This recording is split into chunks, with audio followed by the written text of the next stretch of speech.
বৈষম্য বিরোধী আন্দোলনকে ঘিরে রাজধানীর ভাটারা থানায় দায়ের হওয়া হত্যা চেষ্টা মামলায় গ্রেপ্তার করা হয় ঢাকাই চলচ্চিত্রের অভিনেত্রী নুসরাত ফারিয়াকে।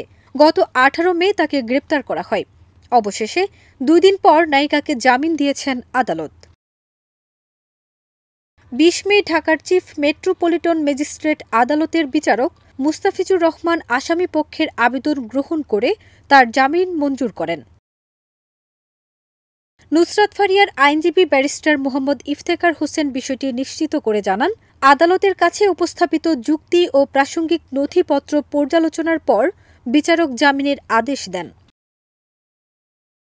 এর আগে থাইল্যান্ডগামী ফ্লাইট ধরার সময় ঢাকার হজরত শাহজালাল আন্তর্জাতিক বিমানবন্দরের ইমিগ্রেশন চেকপোস্ট থেকে তাকে গ্রেপ্তার করে আইনশৃঙ্খলা বাহিনী।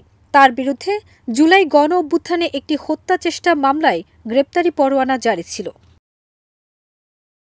১৯ মে তাকে আদালতে হাজির করা হলে চিফ মেট্রোপলিটন ম্যাজিস্ট্রেট তাকে কারাগারে পাঠানোর নির্দেশ দেন। এরপর নুসরাত ফারিয়াকে পুলিশি প্রহরায় গাজীপুরের কাশিমপুর কেন্দ্রীয় কারাগারে পাঠানো হয়।